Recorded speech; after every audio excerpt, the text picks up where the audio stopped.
Montesano y el día de hoy voy a estar hablando de química orgánica, en específico compuestos orgánicos. Como primer compuesto orgánico estaremos hablando de los ácidos carboxílicos. Son compuestos caracterizados por la unión de un grupo carboxilo a un grupo alquilo. Y pues la verdad, un grupo carboxilo se trata de un carbono unido a través de un doble enlace a un oxígeno, y a su vez este mismo está conectado a un OH, o sea, es un oxígeno con un hidrógeno. Cuando la cadena contiene un solo grupo carboxilo se les denomina monocarboxílicos o a su vez ácidos grasos. Los denomina así ya que obtienen hidrólisis de las grasas. Ahora les hablaré un poquito sobre los métodos para obtención de algunos ácidos carboxílicos. Se puede obtener a través de varias maneras, pero unas de las más famosas son la oxidación de alquibencenos, que pues es básicamente los ácidos carboxílicos pueden obtenerse a partir de bencenos sustituidos con grupos alquilo por oxidación con pergamangato de potasio o dicromato de sodio. Otra de las maneras en las que puedes obtener un ácido carboxílico es a través de la oxidación de alcoholes primarios, ya que como ya lo comenté está unido a un OH y un OH es básicamente un alcohol. Que los ácidos carboxílicos pueden obtenerse por oxidación de alcoholes primarios como reactivos. Puede utilizarse el oxidante Jones, permanganato de potasio y dicromato de sodio, como muchos otros. Otra de las maneras en las que los puedes obtener es a través de una oxidación de alquenos. Y es la ruptura oxidativa de alquenos con oxidantes como permanganato de potasio y dicromato de medios ácidos. Genera ácidos carboxílicos cuando el alqueno tenga un hidrógeno sobre el carbono sp2. En ausencia de hidrógeno se forman cetonas y los alquenos terminales producen dióxido de carbono. La manera que les voy a comentar es la organometálicos con CO2. Los reactivos de Grignard, que son básicamente organometálicos de magnesio, reaccionan con dióxido de carbono, que es el CO2, para formar las sales de los ácidos carboxílicos. Una hidrólisis ácida posterior permite la conversión de estas sales en el correspondiente ácido. Y la última de las que les voy a hablar es la hidrólisis de nitrilos. Los aloalcanos primarios y secundarios reaccionan con cianuro de sodio mediante mecanismos de tipo SN2 para formar nitrilos. La hidrólisis posterior del nitrilo rinde ácidos carboxílicos y deben emplearse aloalcanos con un carbono menos que el ácido que se desea obtener. Ahora les hablaré sobre algunas reacciones químicas en las que están involucrados los ácidos carboxílicos. En esta ocasión les voy a simplemente comentar 4, pero pues puede haber más. La primera es una reacción. La esterificación se basa en que el ácido carboxílico reacciona con alcoholes para producir ésteres y agua. Y esta reacción es importante para la síntesis de fragancias y polímeros. El polímero es básicamente la unión de varios partículas pequeñas llamadas monómeros, y estos mismos se unen mediante un enlace covalente. Otra de las que les voy a hablar es la formación de amidas. Los mismos ácidos reaccionan con amoníaco o aminas para formar amidas, que más al rato vamos a hablar de las amidas, pero esta es una reacción de sustitución en la que el grupo OH, o sea del alcohol, se reemplaza por un grupo NH2.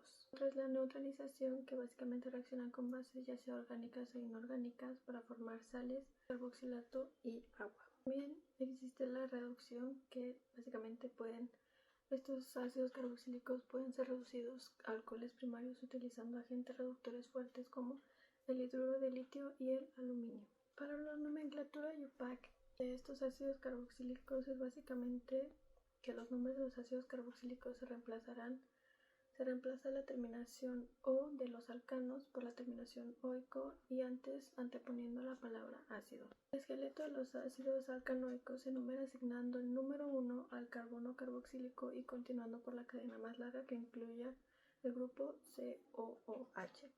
En el grupo funcional carboxilo coinciden sobre el mismo carbono un grupo hidroxilo OH y carbonilo, que es un carbono unido a través de un doble enlace a un oxígeno.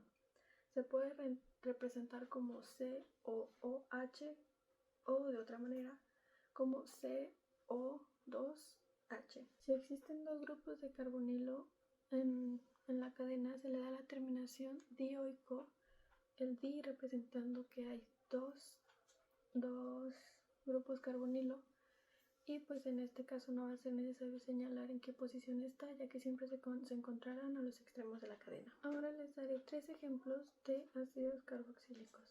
El primer ejemplo que les daré va a ser el ácido 4-metilhexanoico. Las propiedades físicas de este ácido carboxílico es que es un líquido incoloro con un olor característico, soluble en disolventes orgánicos, pero también es poco soluble en agua. Sus propiedades físicas incluyen un estado líquido a temperatura ambiente.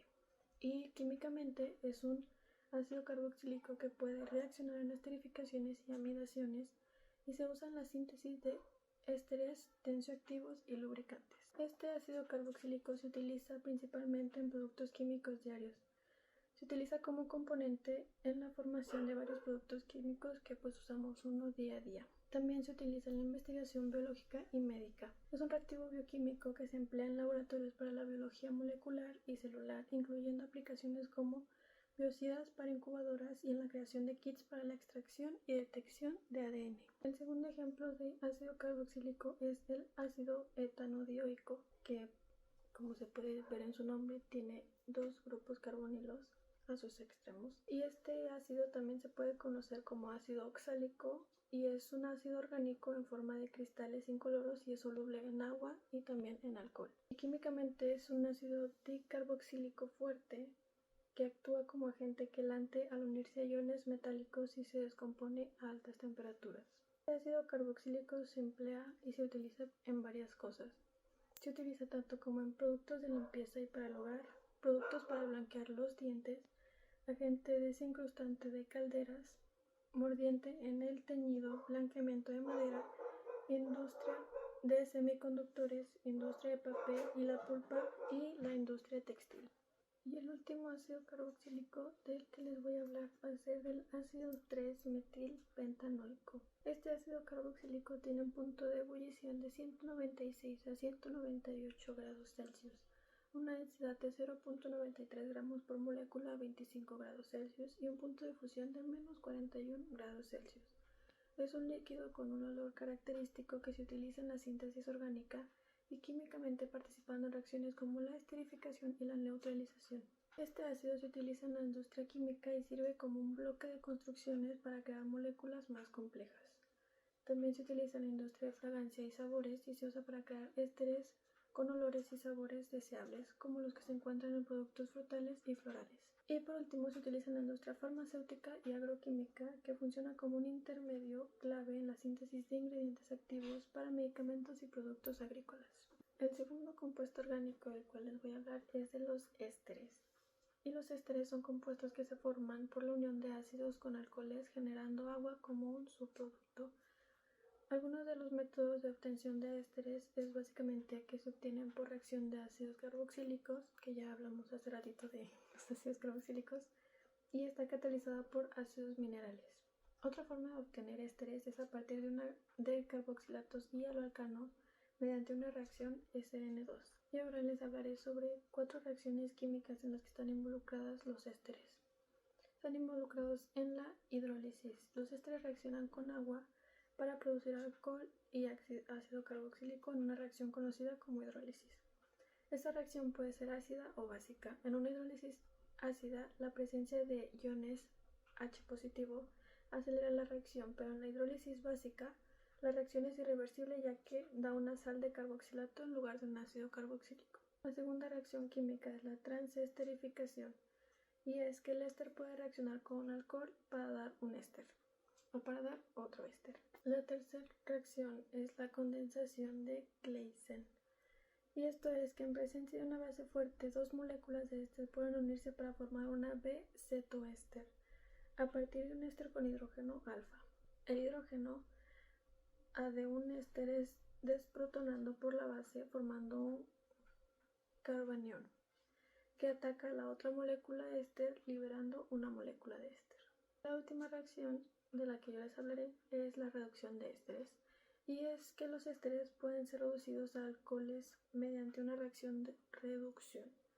Esto se puede lograr utilizando un agente reductor como el hidroduro de litio y el aluminio, que se comentó igual para los ácidos carboxílicos, o el borohidruro de sodio. Para poder nombrar los ésteres se cambia la terminación oico del ácido carboxílico por oato y terminando con el nombre del grupo alquilo al que está unido al oxígeno. Y ahora los 3 ejemplos de ésteres. El primero va a ser metanoato de metilo. Es un líquido incoloro e inflamable con un olor característico. Sus propiedades físicas incluyen un punto de ebullición de 54 grados Celsius y una densidad de aproximadamente 0.974 gramos por molécula. Químicamente es un éster que reacciona con oxidantes fuertes y se hidroliza en presencia de agua formando un ácido fórmico. Este éster se utiliza en la industria farmacéutica y se utiliza como un disolvente y excipiente en la producción de medicamentos. También se utiliza en la industria agropecuaria y funciona como insecticida y larvicida para proteger productos como tabaco, frutas secas y cereales. Se utiliza también en la industria textil y artes gráficas. Se emplea como disolvente en tintes y toners, especialmente en la industria de la impresión de alta calidad. Y se utiliza en industrias también generales, porque es un disolvente versátil, agente de soplado y se utiliza en la fabricación de diversos productos químicos orgánicos. El segundo ejemplo de este del cual les voy a hablar es el propanoato de etilo. Es un líquido incoloro con un olor afrutado similar a la piña o al plátano.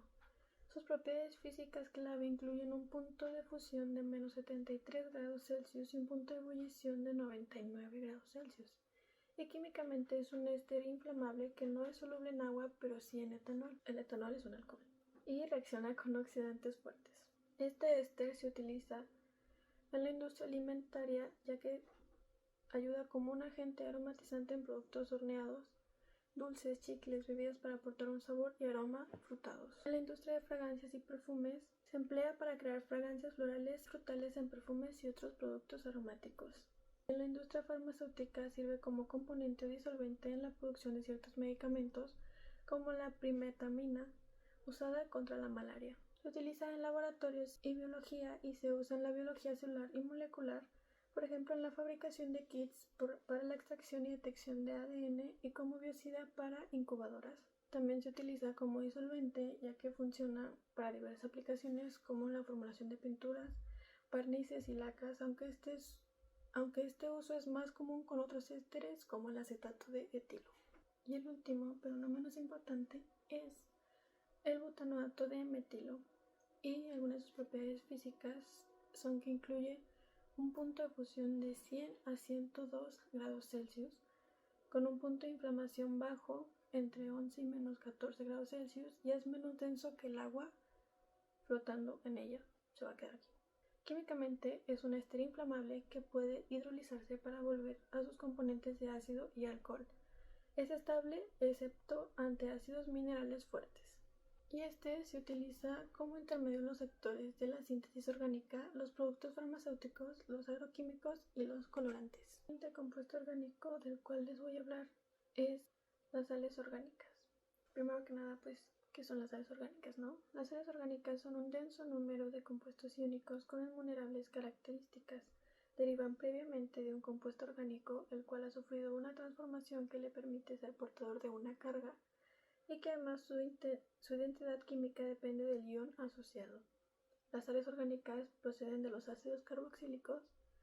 Se obtienen al sustituir el átomo de hidrógeno del grupo carboxilo por un metal monovalente, generalmente sodio y potasio. Los métodos de obtención de sales orgánicas ocurren a través de una reacción de neutralización donde un ácido carboxílico reacciona con una base. Durante esta reacción, el ácido carboxílico dona un protón al ion hidróxido, como ya se comentó es el OH, de la base formando agua y una sal orgánica.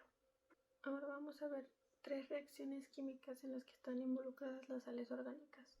La primera es la saponificación, que es la reacción de sales orgánicas con bases fuertes para producir jabón y alcohol en una reacción común. La segunda será la neutralización, que es una reacción de neutralización de una sal orgánica que reacciona con una base para formar un ácido carboxílico y una sal. Y por último, la sustitución nucleofílica, que es que las sales orgánicas pueden ser reactivos en reacciones de sustitución nucleofílica donde un grupo funcional o átomo de la sal es reemplazado por otro. Por ejemplo, un haluro de alquilo puede reaccionar con una sal de alquilo de metal como el acetato de sodio para formar un éster. Ahora les diré la nomenclatura IUPAC y e igualmente 3 ejemplos de las mismas sales.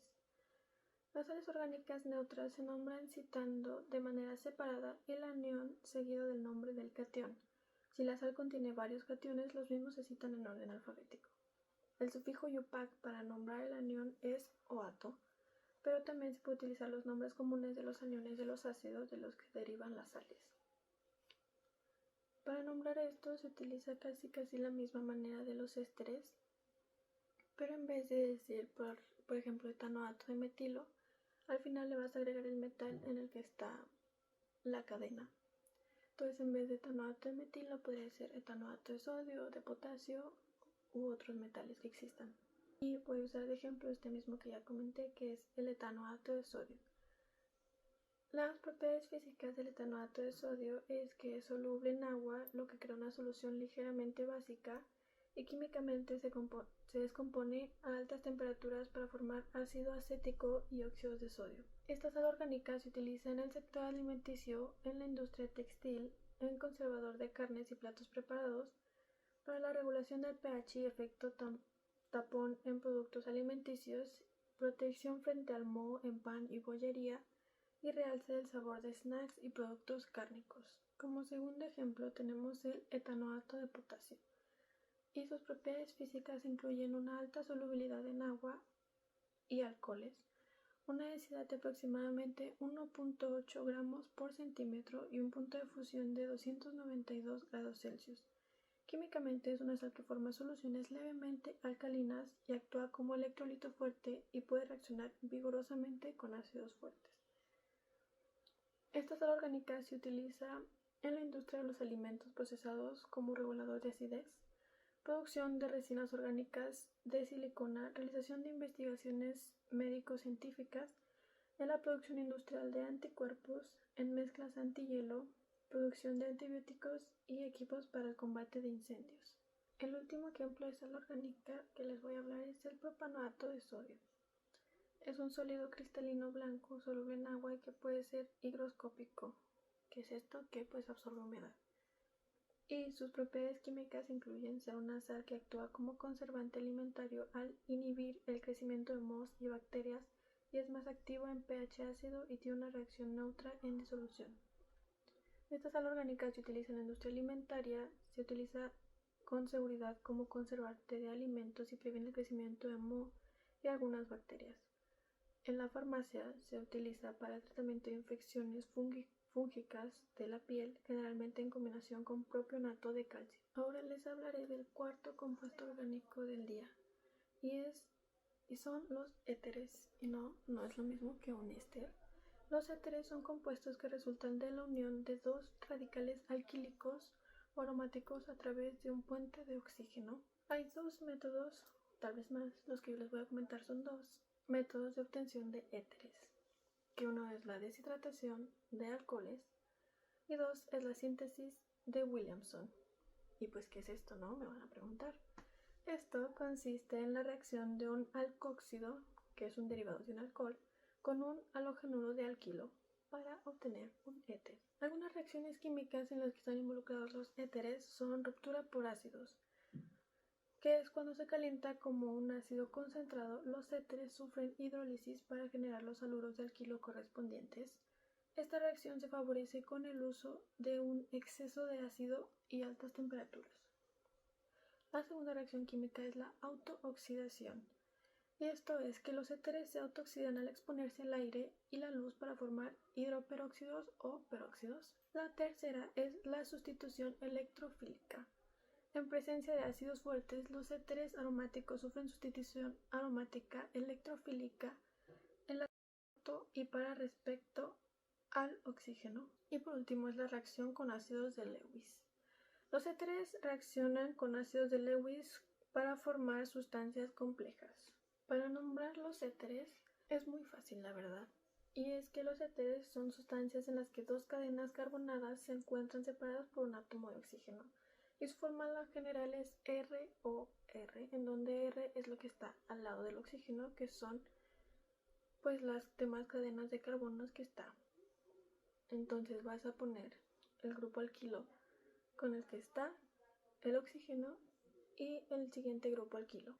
Y para darles un ejemplo, les voy a hablar del metoxietano. Pueden ver que está el met de metano, el oxi de oxígeno y el etano, que son los últimos dos carbonos que están en la cadena. Met, oxi, metano. Met, oxi, etano. El metoxietano es un éter con propiedades físicas como ser un líquido incoloro e inflamable con un olor característico. Y químicamente es poco reactivo, pero forma peróxidos explosivos al oxidarse en el aire. Y este éter se utiliza para estudios sobre la materia interestelar, para deducir transformaciones químicas en diversos campos de estudios y para uso potencial en semiconductores. El siguiente éter del cual les voy a hablar es el etoxipropano. Este es un líquido incoloro, volátil y con olor a éter. Yo no sabría describirles olor a éter, pero tiene olor a éter. Sus propiedades químicas incluyen una inflamabilidad significativa, una buena capacidad como disolvente de sustancias orgánicas y estabilidad bajo condiciones normales, aunque puede reaccionar con agentes oxidantes fuertes y oxidarse en contacto con el aire. Este éter se utiliza en recubrimiento e impresión, cosméticos, limpieza y detergencia, farmacéutica, construcción e industria química. Para el último éter del cual les voy a hablar del metoximetano, que es un gas incoloro, inflamable y con olor característico que se licúa a baja presión. Sus propiedades químicas incluyen la tendencia a formar peróxidos explosivos en contacto con el aire y la reactividad violenta con oxidantes fuertes. Este éter se utiliza en medicina, pulverizadores, combustible de automoción, refrigerante y propelente en aerosoles. El quinto compuesto orgánico del cual les voy a hablar son las aminas. Y las aminas son compuestos químicos orgánicos que se consideran como derivados del amoníaco y resultan de la sustitución de los hidrógenos de la molécula por los radicales alquilos. Les comentaré 4 métodos de obtención de aminas. El primero es la reducción de nitrilos y aminas con el hidruro de litio y aluminio, que ya se ha comentado en los otros compuestos orgánicos, funcionan bastante bien para los métodos de obtención de cada uno de los anteriores. La segunda es la transposición de Hofmann, que convierte las amidas en aminas con un carbono menos. Ahorita vamos a hablar de las amidas, no se preocupen. La tercera es la reducción de ácidas, que permite obtener aminas con el mismo número de carbonos que el alocano de partida. Y la última, la síntesis de Gabriel, que permite obtener aminas a partir del ácido ftálico. Y ahora les hablaré sobre 5 reacciones químicas en las que están incluidas las aminas. La primera es la formación de aminas, claramente, que es que los cloruros de acilo y los anhídridos de ácido reaccionan con aminas primarias y secundarias sin calor para formar amidas. La formación de sal. Dado que las aminas son básicas, neutralizan los ácidos carboxílicos para formar los correspondientes sales de carboxilato de amonio. Número 3 es la neutralización, que es que las aminas R3N reaccionan con ácidos fuertes como el ácido clorhídrico, el ácido bromhídrico y el ácido clorhídrico, para dar sales de amonio R3NH positivo. La siguiente es la reacción con ácido nitroso, que es que las aminas alifáticas primarias con ácido nitroso producen sales de diazonio muy inestables, que se descomponen espontáneamente mediante la pérdida de N2 para formar unión carbenio. Reacciones con cetonas y aldehídos. Las aminas primarias reaccionan con compuestos carbonílicos para formar iminas. Las aminas secundarias reaccionan con cetonas y aldehídos para formar enaminas. Ahora les hablaré de la nomenclatura para nombrar las aminas. Primero que nada deben de saber que las aminas se pueden considerar compuestos derivados del amoníaco. El amoníaco es NH3. Al sustituir 1, 2 o 3 de sus hidrógenos por radicales alquílicos o aromáticos, según el número de hidrógenos que se sustituyan, se denominan aminas primarias, secundarias o terciarias. Y ahora les comentaré 3 reglas para poder nombrarlas de forma correcta. La primera es que las aminas se pueden nombrar como derivados de alquilaminas o alcanoamidas. La regla número 2 es que si un radical está repetido varias veces, se indican los prefijos di, tri, tetra y así sucesivamente. Pero si la amina lleva radicales diferentes, se nombran alfabéticamente. Y la regla número 3 es que los sustituyentes unidos directamente al nitrógeno llevan el localizador N. Si en la molécula hay 2 grupos aminos sustituidos, se emplea NN. Y el primer ejemplo del cual les voy a hablar va a ser la etilamina. Y sus propiedades físicas incluyen un punto de ebullición aproximadamente 17 grados Celsius y una baja presión de vapor que hace que pueda presentarse como gas, y químicamente reacciona con ácidos y es nucleófila. Esta amina se utiliza en herbicidas, industria de las resinas, refinación de petróleo, producción de productos farmacéuticos, inhibidores de la corrosión, catalizadores de poliuretano y agentes textiles. La segunda amina de la cual les voy a hablar es la butilmetilamina, y esta es una amina secundaria, líquida, incolora y volátil, con olor a amoníaco. Sus propiedades físicas incluyen alta inflamabilidad, con vapores más densos que el aire y riesgo de formar mezclas explosivas. Químicamente es una base que reacciona violentamente con ácidos y oxidantes fuertes. Esta amina se utiliza en la industria farmacéutica, agroquímicos, fabricación de tintes, inhibidores de la corrosión, agentes de flotación y en la química industrial. La última amina de la que les voy a hablar es la trimetilamina, y es un gas incoloro e inflamable con un fuerte olor a pescado que a temperatura ambiente se vuelve líquido a bajas temperaturas. Sus propiedades físicas incluyen una masa molar de 59.11 gramos por molécula y un punto de ebullición de 2.9 grados Celsius y alta solubilidad en agua, donde forma una solución alcalina. Químicamente es una amina terciaria, una base de Lewis fuerte que puede reaccionar violentamente con ácidos y oxidantes y forma sales con ácidos y compuestos de amonio cuaternario con haluros de alquilo. Esta amina se puede utilizar principalmente para producir colina y sus sales, fabricación de almidones, catiónicos, desinfectantes, agentes de flotación, edulcorantes intensos y resinas de intercambio iónico. Se utiliza como catalizador en la producción de hidróxidos y sales de amoníaco cuaternario. Y también se utiliza para atraer insectos. Uno nunca sabe. Y el último compuesto orgánico del cual les voy a hablar, que ya les había dicho que les iba a hablar de son las amidas, que al igual que los heteriésteres, no es lo mismo que una amina. ¿Ok? Una amida es un compuesto orgánico que consiste en una amina unida a un grupo acilo convirtiéndose en una amida ácida por estos subgrupos funcionales del tipo RCONH. Si vieron, el NH es de la amina y el CO es lo que se agrega para que sea una amida, siendo CO un carbonilo, N un átomo de nitrógeno y R radicales orgánicos o átomos de hidrógeno. Ahora les voy a comentar 6 métodos de obtención de amidas. La primera es a través de cloruros de acilo, que estos reaccionan con amoníaco, aminas primarias o secundarias en una reacción de adición-eliminación nucleofílica. El amoníaco produce aminas primarias, las aminas primarias dan amidas secundarias y las aminas secundarias forman aminas terciarias. Anhídridos de ácido.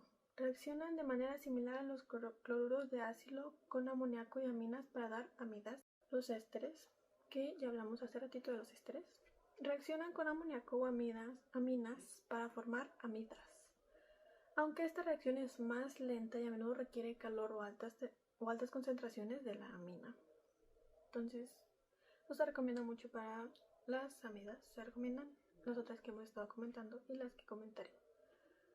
La otra es la reacción con aminas. Los ácidos carboxílicos pueden reaccionar directamente con aminas en presencia de un agente deshidratante como la diciclohexilcarbodimida para formar una amida.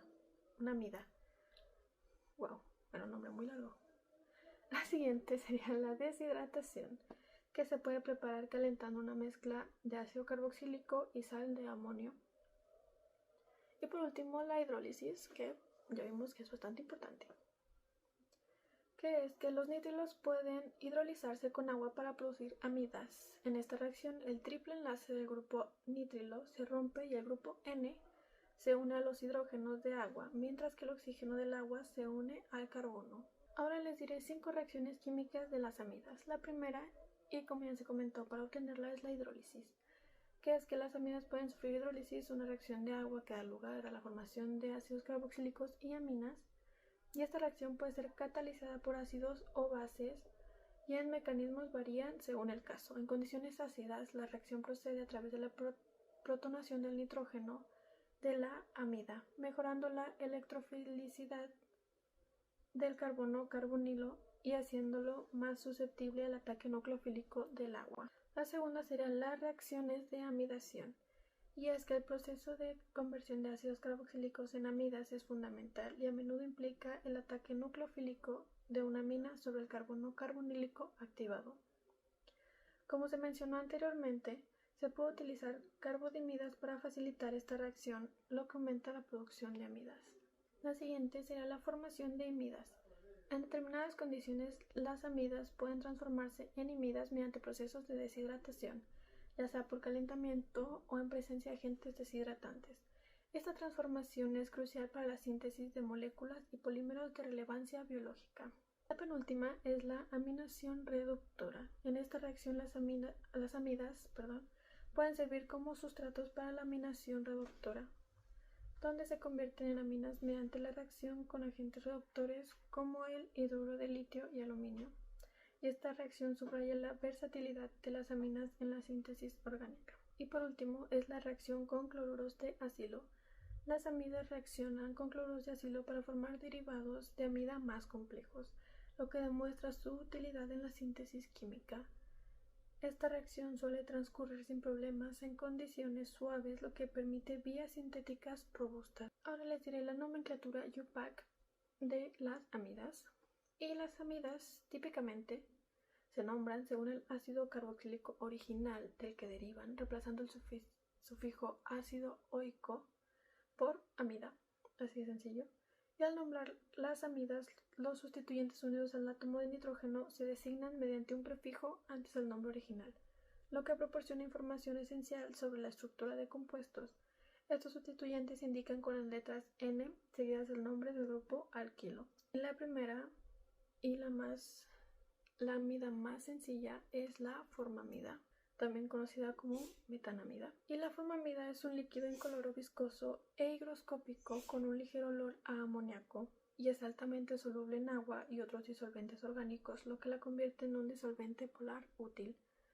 Químicamente puede sufrir hidrólisis y descomponerse a altas temperaturas produciendo amoníaco y otros gases tóxicos, como cianuro de hidrógeno, y reacciona con oxidantes, ácidos y bases. Esta amida se utiliza en reactivos de la creación de agroquímicos, productos farmacéuticos, productos químico-industriales y disolvente en polímeros y resinas. El segundo ejemplo de amidas es la butanamida, y sus propiedades físicas incluyen ser un sólido cristalino similar a la arena a temperatura ambiente, y químicamente tiene un carácter más bien neutro, y su solubilidad en agua disminuye a medida que la cadena de carbono se alarga, haciéndose insoluble. Esta amida se utiliza en la industria cosmética, industria farmacéutica, pinturas, lacas y recubrimientos, adhesivos y aglutinantes, pinturas y tintas y tratamientos de superficie.